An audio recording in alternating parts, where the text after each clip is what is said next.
Hey, what's up everyone? Tim here from Everyday Tactical Vids. The evening is falling here in New Hampshire and we're going to be doing a head-to-head comparison between the new Thrunite Catapult V6 and the Warrior X Pro from Olight. So these are both built to be throwers. We're going to see how they compare, price point, functionality, all those things, and see if maybe one of these is going to fit into any of your systems. All right, so first off about the new Catapult V6, it says Catapult V6, then it says SST70, so that's how you know it is the latest and updated version. So I checked out other Catapults in the past. I had one of the black ones, I had one of the green ones as well. This is the latest version. Now the Warrior kind of series from Olight that have the M2R Pro, they're more kind of like EDC Warrior lights. They have the Warrior Turbo, which has a bigger bezel. So this is the Warrior X Pro, and this is in gunmetal gray. You can get them in a couple different versions as well. So let me give you the details on the V6 first, then we'll do the Warrior X Pro, and then we'll test them out. All right, so obviously you're gonna get the actual flashlight. You're also gonna get the 26650 Thrunite battery. This is a 5,000 milliamp battery, 3.7 volts. So this comes with the flashlight. They always send you this little bag of goodies, which is like an extra cover for the charging port. You've got a little key ring in there. You've got a lanyard in there, and then you've got some extra O-rings. I do want to note real quick here, when we open up the port, just to show you that, if you can see, it's a USB-C. Well done, Thrunite. So you get a USB-C cord as well. I charged this up fully last night with the USB-C cord. A lot of people have been asking for more and more flashlight companies to have the USB-C as opposed to a micro USB or standard USB, whatever it is. USB-C is becoming more popular, and I'm glad that Thrunite did that with this flashlight. It does come with this sheath or holster, whatever you want to call it. Pretty simple. I wouldn't say anything too fancy about this. Does have hook and loop. Closes like that. Plastic D-ring on the back. And then it is stitched in, so you run your belt through there, and it is actually closed at the bottom since there's no switch that you're going to accidentally activate. Like most flashlight cases or sheaths, there is a chance that you could bump the button while it's actually in there and turn the light on. So just a heads up on that. And from what I've seen so far, there's no lockout option. So for some Thrunites, you can hold down the light, it's going to come on at that moonlight and then go to a lockout. That's not the case with this one. So I'll double check as we go through the different features and functions, but I don't think there's a lockout option on the Thrunite. All right, so as far as your functionality, you have a strobe, you have a Firefly, a low, a medium, a high, and a turbo for the Thrunite. Firefly is 0.3 lumens for 70 days, that's gonna run. Low is 31 lumens, that's gonna run for 86 hours. Medium is 270 lumens, that's gonna run for 9 hours. Your high is 1,417 lumens, that's gonna run for 102 minutes, and that's without a drop down, so it's not gonna burn for a while and then drop down. It'll stay at that output the entire time. Now let me give you the details on the turbo. So it's gonna go for up to 2,836 lumens, that's gonna run for 220 seconds. Then it's gonna drop down to 1,313 lumens for 89 minutes. So 220 seconds, let's see, 60, 120, 180, 240. So less than 4 minutes, let's say, for that highest output at basically almost 3,000 lumens, 2836. It's drop resistant to 1.5 meters and IPX8 rated, so good down to 2 meters underwater. I'll throw the weight in here in the bottom. They do note it's 203 grams without the battery, but I don't know why any company mentions that because you're gonna need a battery to use it. So information down here at the bottom of the screen as far as the weight of this flashlight with the battery. Now the Warrior X Pro is a little bit different because it only has two outputs, a low at 300 and a high at 2250. Now the 2250 is gonna go from that, drop down, and then drop down again. So 2250 and then 1000 and then 300 are the different outputs there. So your 2250 is gonna go for 2 minutes, then it's gonna be 1,000 lumens for 100 minutes, and then drop down to that 300 lumen output for 23 minutes. So your longest runtime is right there in the middle at the 1000 lumen output. The Olight runs off a 3.6 volt, 5,000 milliamp, 21700 battery. So it is IPX8 rated. It's also drop resistant to 3 meters. The other thing about this is that a lot of people think about this as a weapon light, which it can be mounted in that way. You do have a clip there, which you don't have on the V6. The other thing about this is that there are a couple more accessories. Because you do have this magnetic tail cap, you can attach a pressure switch when you mount it to a rifle, and then also you can get some filters on the front. I believe they have a green and a red one as well. So 8.43 ounces or 239 grams, and that is with the battery for this one. With the Olight, you're going to get a lanyard. You're also going to get your charging cord, and then you're going to get your holster right here, which is just bottom line. It's better than the Thrunite. It's more sturdy. It's got a magnetic connection right there. It's got a snap as well as hook and loop, and then it actually has a stitch section as well. D-ring open on the bottom there. Yeah, just overall definitely a win for the Olight compared to the Thrunite. So full disclosure here, Thrunite reached out to me. They said, do you want to check out the new V6? They said, why don't you compare it to the Olight Warrior X Pro? I always forget the name of this, Warrior X Pro, because there's so many different versions of the Warrior. Anyhow, I do think there's similarities. There's also differences. I mean, just the bezel size. Obviously, this has got a much larger bezel. This one's got a much smaller bezel. That's got an aggressive bezel there. That's not aggressive at all. Lanyard on this, yes, but no clip. You're not going to EDC this as far as like, you know, in your pocket. This one's probably big for most people as an EDC light, but it does have a clip there. Magnetic tail charger versus USB-C or USB-C for this one right there on the side. So there's some of the differences right off the bat. If you're looking for something, you're like, I definitely want to mount something to a weapon, then the Olight's going to probably just win the day. If you're like, no, I want something with a bigger bezel for throwing at night, then maybe you want to check out this this Thrunite instead. So some of the differences, as I looked at it, what are some of the things I would note? First off, much more EDCable, not EDCable, as far as without the pouch. And I don't ever use a holster or pouch or anything, so that's for me. The other thing that's cool is that this one, with the Olight, you have this magnetic end switch.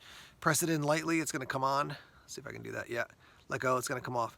Press it in and then push it in the full way, it's going to go up to the highest output, which you can see like that. The other thing is that as the battery dies on this, you're going to basically get a vibration feature, which is going to tell you that the battery is low on power, which is kind of cool. This one you do have, when you turn it on, you can see there, that's blue, and then you're going to get different lights there basically to tell you how much battery power is left. When it's blue in that little dot in the center there, it's going to be 21% to 100%, which is just a massive amount of, you know, output. You could be really close to 20 and then drop down and be dead soon, or you could be at, you know, not dead, but the battery could be dead, or you could be at 99%. So that's obviously a huge range right there. You've got red, then you have, or you have blue, then you have red, then you have flashing red, and then obviously it's dead. So red is 11% to 20%, and then flashing red is 1% to 10%. So yeah, I mean, I'd like to see that a little bit tighter, maybe a different color thrown in there, but that's just a heads up as far as how you know how much battery power you have left for the V6. The sun is fading quickly. Let me give you a quick rundown as far as like what the vibration tells you when you're using this. So the note here is that when you have less than 30%, it's going to vibrate once every 5 minutes. When you have less than 10%, once every minute, and less than 5%, once every 10 seconds. So those are the different ways that you can tell just by pressing the light and it vibrates how much power you have left. Sun's going down. Let's wait maybe a little bit more, and then we're going to head out into the night and test these guys out. All right, guys, we're here in my car. We're going to do some beam shots of the Thrunite versus the Olight on this lonely, dark dirt road here in the woods of New Hampshire. So I'm going to get out and we're going to put the beams down the road. You're going to see the Thrunite first, and then you'll see the Olight, and I'll let you know when those two are switching out. And then just remember, when you see a light go from like one setting to another setting and that's it, that's the Olight, and the Thrunite is the one that has multiple outputs. So let's start now with the Thrunite. Let's start off with the Thrunite on the low setting. Here it is. It's obviously a very tight beam shining out in the distance. I mean, I could see sort of up the road, but definitely not great. Let's go to medium. I don't know if you can hear those coyotes off in the distance. It's kind of cool. There's medium, and I could see up the road quite a bit. So there's high. You could definitely see it now. And as far as the flood of the light, it's definitely covering both sides of the light from that tree to that tree over there. So it definitely gives a lot of nice wide light there in addition to what it's throwing. So here's turbo. I mean, I could see as far as the road goes where it starts to bend. Let me look the other way. I mean, same thing. Definitely throwing some nice light. Show you strobe here, so strobe warning. All right, let's test out the Olight. All right, so here's the Olight. We'll start off at the lower setting, 300. Definitely have a couple rings because of the bezel. Hard to see with the human eye, but I could see up toward the bend. Definitely not the entire thing super well. Let's go to the high setting now.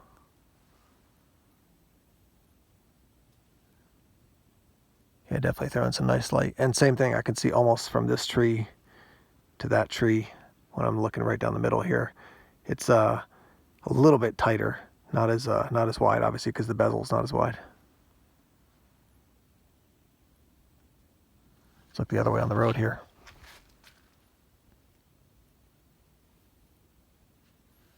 Again, throwing some nice light.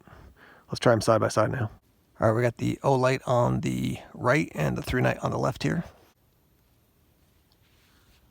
So here's the Olight at the highest setting. Let's go to the turbo now for the Thrunite.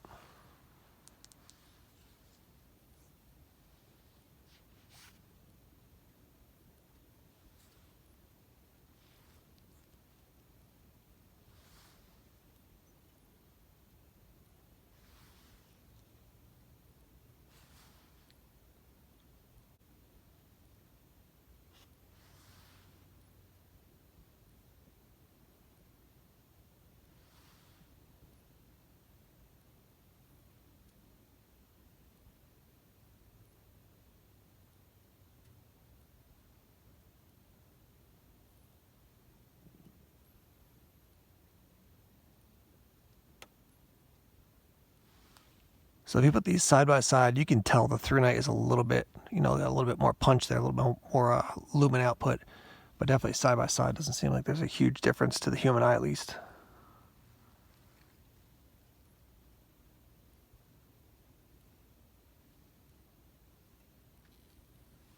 I do think the Thrunite is a little bit crisper as far as what it's throwing out there into the distance.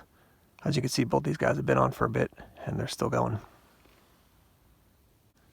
Obviously, the main advantage of the Thrunite is going to be that you can go through different outputs. So let me just scroll through here again.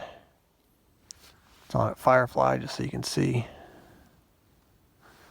We'll go low, medium, and now high.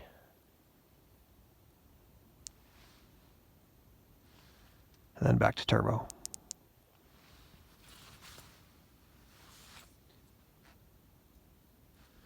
Here's the Olight once again, 300.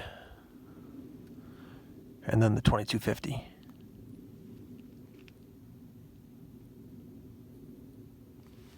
All right, so I think most people are looking into these lights to be throwers, but just to show you some of the lower output settings a little bit closer, we're looking at my car, which is about 40 feet away, and we'll show you the some of the lower settings. Here's 0.3 lumens on the Thrunite.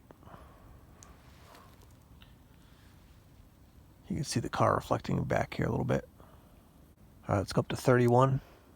So this is the low output. Definitely a tighter beam here. Let's go up to 270. So there's your medium. So at 40 feet, I mean, tons of light right there. Let me just adjust the camera. Look out a little bit. You can see my neighbor's car off in the distance there. So 270, and then I'll go to the highest. So here's your high. So this is 14, 17, just kind of blinding at this point. But back down to your low, just so you can see what it looks like. And then your medium. Now I'll show you the 300 output on the Olight. So again, just one lower output here. Here's 300 on the Olight.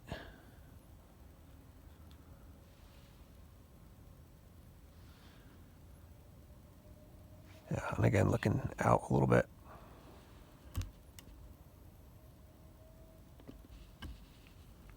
So definitely enough light to get around, I can see off a good 65 feet, like beyond the van. You can see that little yellow reflector on the telephone pole down there. That's probably 90 feet away. So plenty of light for, I would say up to 200 feet pretty easily. All right, guys, let's wrap up here talking about these two lights, and let's talk about price point right now. We're looking at about 119, let's say 120 for the Olight, and 75 for the Thrunite. So obviously, as far as the price point, you're saving a bunch of money on this. So a $45 difference is notable. That's not nothing by any means. You could buy this and then easily buy another nice flashlight as well.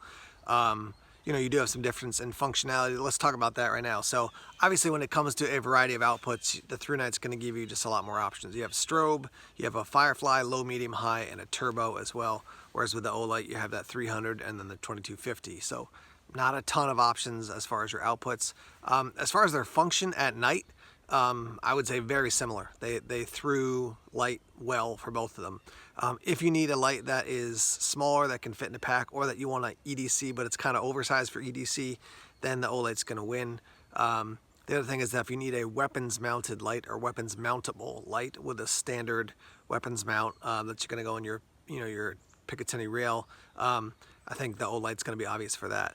The Thrunite does offer, like I said, a variety of output options. As far as your interface between the two, it's kind of a break even. I would prefer a larger button for the Thrunite. I do like an end pressure switch. I don't really like a metal end pressure switch as much as I prefer a rubberized one. I know why they put the metal one on there, so you can attach their magnetic pressure switch.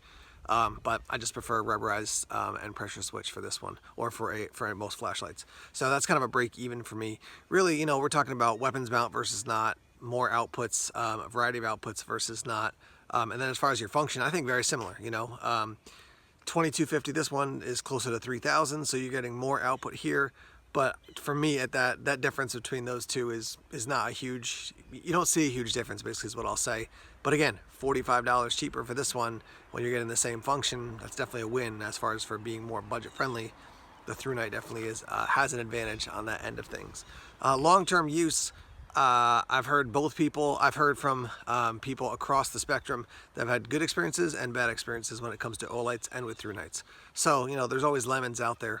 Overall, I've had good experience with Thrunites. I think the bigger lights from Thrunite seem to function better for me, and I think the same is probably true for Olight. The smaller little dinky lights, seems like there's just seems to be, that's where I seem to have more challenges. But overall, it's like, I have a 95% success rate with both companies. But those are the two options. There's your price point. There's some of the functionality difference. Let's hear your thoughts and comments, feedback. What do you like? What would you change about these lights? And which one would you pick? Let's start that conversation down in the comment section. All right, guys, thanks as always for checking out the videos here on YouTube. Please subscribe to Everyday Tactical Vids if you haven't done so already. Like us on Facebook, follow us on Twitter, check us out on Instagram, Tumblr, and Vero as well. More videos coming soon. Take care.